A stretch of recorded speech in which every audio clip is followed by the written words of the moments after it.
Lily आणि आजोबा. काळी कुळकुळीत हिरव्या डोळ्यांची लिली आजोबांची लाडकी मांजर होती. आजोबा खूप मोठे लेखक होते. ते सदैव त्यांच्या अभ्यासिकेत बसून वाचन लिखाण करीत असत. पुष्कळदा लिली त्यांच्या मांडीवर बसून डोळे मिटून बसायची. कधी कधी त्यांच्या खोलीतल्या पुस्तकांच्या कपाटावर जाऊन बसून तिथून आजोबांकडे कौतुकाने पाहत बसायची. खोलीतील पुस्तकांच्या ढिगाऱ्यांवर बसायला तर तिला फारच आवडायचं. ती तशी बसली की रश्मी आजोबांची नात तिला चिडवायची. लिली, काही शिकली नाहीस या पुस्तकांवर बसून, ढळायच नुसती. तुला फक्त खाऊन आळशासारखं बसता येतं डोळे मिटून. बरेचदा हेच ऐकल्यावर एक दिवस लिली चिडलीच. म्हणाली, दाखवतेस तुला मी, ढ आहे की हुशार आहे ते. एक दिवस आजोबा सकाळच्या नाश्त्यानंतर अभ्यासिकेत त्यांच्या टेबलापाशी कामाला येऊन बसले. ताबडतोब लिली उठून टेबलावर चढली आणि आजोबांनी उघडलेल्या पुस्तकांवर तिने तिचा पंजा ठेवला. आजोबाच ते. त्यांनी प्रेमाने तिला कुरवाळत विचारले, आज पुस्तक वाचायचा बेत दिसतोय लिलूचा, पण हे पुस्तक तुला आवडणार नाही ग. थांब, मी तुझ्यासाठी तुला आवडेल असं पुस्तक दाखवतो. असं म्हणून आजोबा उठले आणि त्यांनी लिलीसाठी एक विविध प्राण्यांचं फोटो असलेलं पुस्तक कपाटातून बाहेर काढलं. लिलीही त्या पुस्तकात रमून गेली. आजोबा एक एक पान उलटत होते. एका पानावर छोटे छोटे पक्षी पाहून लिली सुखावली. लहानपणी ती छोटे पक्षी पकडून आणायची आणि खायची, त्याची तिला आठवण झाली. लिलीला तिथेच सोडून आजोबा पुस्तकांच्या कपाटात त्यांना हवं असलेलं पुस्तक शोधू लागले. मियाव करत लिलीने त्याच्या उजव्या पायाच्या पंजाने पान उलटलं आणि ती खुशच झाली. पान भर बरेच छोटे मोठे उंदीर होते. लिली पुस्तकात पूर्णपणे गुंगली. पुस्तकात पक्षी होते, उंदीर होते, मग मासेही असणारच. लिलीच्या मनात आलं आणि ती पुस्तकाची पानं भराभर उलटू लागली. बघते तर काय, पुढच्या अनेक पानांवर फक्त रंगीबेरंगी मासेच होते. माशांना पाहून लिलीची लाळ गळू लागली. पुस्तकाचं पान तिच्या लाळेने ओलं चिंब झालं. खुश होऊन लिली भरभर पुस्तकाची पानं उलटू लागली आणि जोरात कर्कश आवाजात म्याव म्याव म्याव करू लागली. आजोबांनी पुस्तक शोधता शोधता वळून लिलीला विचारलं, लिलीला आवडलेलं दिसतंय पुस्तक, छान छान. लिलीने पुस्तकाची आणखी काही पानं उलटली आणि अचानक तिला संताप अनावर झाला. हे दुष्ट कुत्रे रस्त्यापासून घरापर्यंत सगळीकडे असतात. तिने कुत्रे असलेली पानं पंजाने फाडून टाकली. पण त्या फाटलेल्या पानांनंतर काही फोटो मांजर सदृश्य प्राण्यांसारखे दिसले. त्यामुळे तिचे कुतूहल बळावले. पण या प्राण्यांचे उघडे जबडे, मोठे दात, मानेभोवती असलेली आयाळ पाहून लिली जरा घाबरलीच. दुसऱ्या फोटोतला प्राणी मात्र छान देखणा वाटला लिलीला. अंगावर सुंदर पट्टे असलेलं ते भलं मोठं मांजर लिलीला आवडलं. बहुधा हाच वाघ असावा, तिला वाटलं. त्याच्या भोवती बसलेली गोंडस पिल्लही लिलीला खूप गोड वाटली.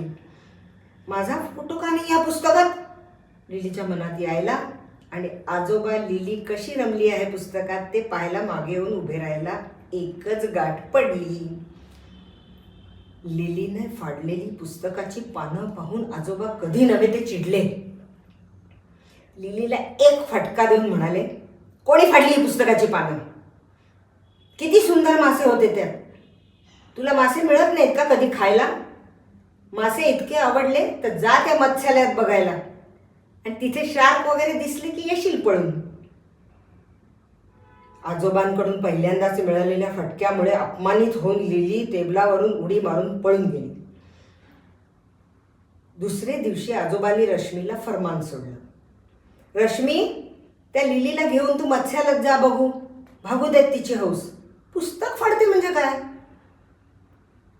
मुंबईत आजोबांच्या घरापासून मत्स्यालय फार दूर नव्हतं. रश्मीने लिलीला एका बास्केटमध्ये घातलं आणि ती गाडीतून मत्स्यालयात पोचली. इथे मांजर चालणार नाही, दरवान लिलीला पाहून कडाडला. लिलीने मियाव असा गोड आवाज काढून डोळे मिचकावत दरवानाकडे पाहिलं. आणि काय चमत्कार, दरवान पूर्णपणे विरघळला. लिली रुबाबात आत शिरली. मांजराला आत सोडतो आहे, पण त्याला खाडीत सोडू नका, माझी नोकरी जाईल. तिने जरा सुद्धा आवाज करता कामा नये आतमध्ये, दरवान रश्मीला जरा दरडावून म्हणाला. लिली खुश होऊन बास्केटमध्ये तोंड खुपसून गुंडाळी करून बसली. मत्स्यालयात शिरायला मिळालं म्हणून खुश होऊन लिलीने हळूच बास्केटमधून डोकं वर काढलं. पाहते तर काय, सगळीकडे मासेच मासे. पण त्याहूनही अधिक माणसं बघून ती पुन्हा बास्केटमध्ये तोंड लपवून बसली. लिली, तू मासे बघायला आली आहेस ना, मग उठ ना आणि बघ की, रश्मीने हळूच लिलीला सांगितले.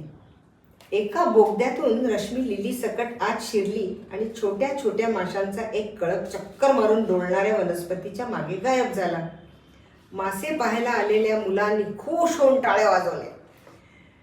काचेच्या पेट्यांमधले मासे बघत बघत माणसांच्या घोळक्याबरोबर रश्मी आणि लिली पुढे पुढे जात राहिल्या. काळे, लाल, हिरवे, पिवळे, अंगावर ठिपके असलेले, विविध प्रकारचे पट्टे असलेले असंख्य मासे पाहत लिली आणि मुलं पुढे पुढे जात होती. बापरे, इथे पण खेकडा. लिलीला खेकडे आवडायचे नाहीत, त्यांच्या त्या मोठ्या नांग्यांची तिला भीती वाटायची. खेकडे पोहत काचेच्या पेटीतल्या दगडावर जाऊन बसले. मुलंही खेकड्या पाहून घाबरली होती. खेकड्यांना चुकवत एक मासा काचेवर तोंड उघडं ठेवून बुडबुडे सोळत बसला. लिलीला तो अजिबात आवडला नाही. ती आणि रश्मी पुढे गेल्या. मुलं मात्र काचेला हात लावून हसत माशाच्या तोंडाला स्पर्श करत होती. काचेला हात लावायचा नाही, कोणीतरी मुलांना रागावलं. पुढच्या काचेच्या पेटीत एकही मासा नव्हता. रश्मी आणि लिली आपापल्या परीने विचारात पडल्या. पण अचानक एका मोठ्या काचेच्या पेटीत खळबळ उडाली. एक शार्क जोरात पेटीतल्या एका झुडपातून बाहेर आला. अनपेक्षितपणे आलेल्या शार्कला पाहून रश्मी चांगलीच दचकली आणि तिच्या हातून लिलीची बास्केट खाली पडली. लिलीने घाबरून उडी मारली आणि ती पळाली. मत्स्यालयाच्या गर्दीत हरवूनही गेली.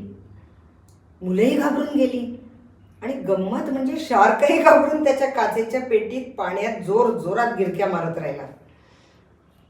रश्मी लिली लिली करत ओरडत लिलीला शोधू लागली. सगळ्या अडगळीच्या जागा, मत्स्यालयातले बोगदे, कॅफेटेरिया शोधून झाले, पण लिली काही सापडली नाही. मत्स्यालयाच्या बाहेर पडण्याचा मार्ग दुसरा होता, त्यामुळे आता तो सोडणारा दरवान नशिबाने इथे नव्हता. बाहेर समुद्रावर जाऊन रश्मी डोळे पुसत बसली. लिली हरवली हा आजोबांना कसं सांगायचं ह्या चिंतेत ती घरी पोचली. पण आश्चर्य म्हणजे आजोबा शांतपणे उठून आत गेले आणि त्यांनी 2-4 फोन केले. रश्मी मुसमुसत स्वतःच्या खोलीत गेली. दुसरे दिवशी वर्तमानपत्रात लिलीचे हरवली या सदरात फोटो आले. पोलीसही घरी येऊन लिलीचे फोटो घेऊन गेले. बरेच दिवस लोटले, पण लिली काही सापडली नाही. घरातलं वातावरण खूप दुःखी झालं. आणि एका सकाळी आजोबांनी वर्तमानपत्र आली का ते पाहायला दार उघडलं तर दारात एक गुबगुबीत बोका उभा, पांढरा शुभ्र पिवळ्या डोळ्यांचा बोका सुंदरच होता. आजोबा त्याला पाहून म्हणाले, नाही रे बाबा, आता मांजर नाही ठेवणार आम्ही, जा तू. आजोबा वळून दार लावून आत जाणार तोच त्यांना मांजराचा परिचित आवाज ऐकू आला. आजोबा वळून पाहतात तर काय,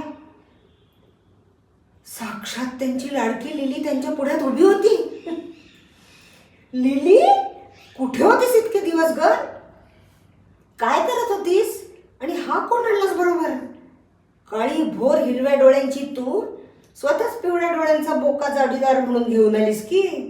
आजोबा लिलीला उचलून घेत म्हणाले. पण लिलीने स्वतःला त्यांच्यापासून सोडवून घेत खाली टुणकन उडी मारली.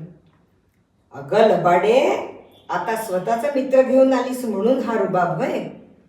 आजोबा हसत हसत म्हणाले. रश्मीने 2 वेगवेगळ्या वाडग्यात ताजे मासे तयार ठेवले होते. ते थोड्याच वेळात फस्त झाले हे सांगायला नकोच नाही का?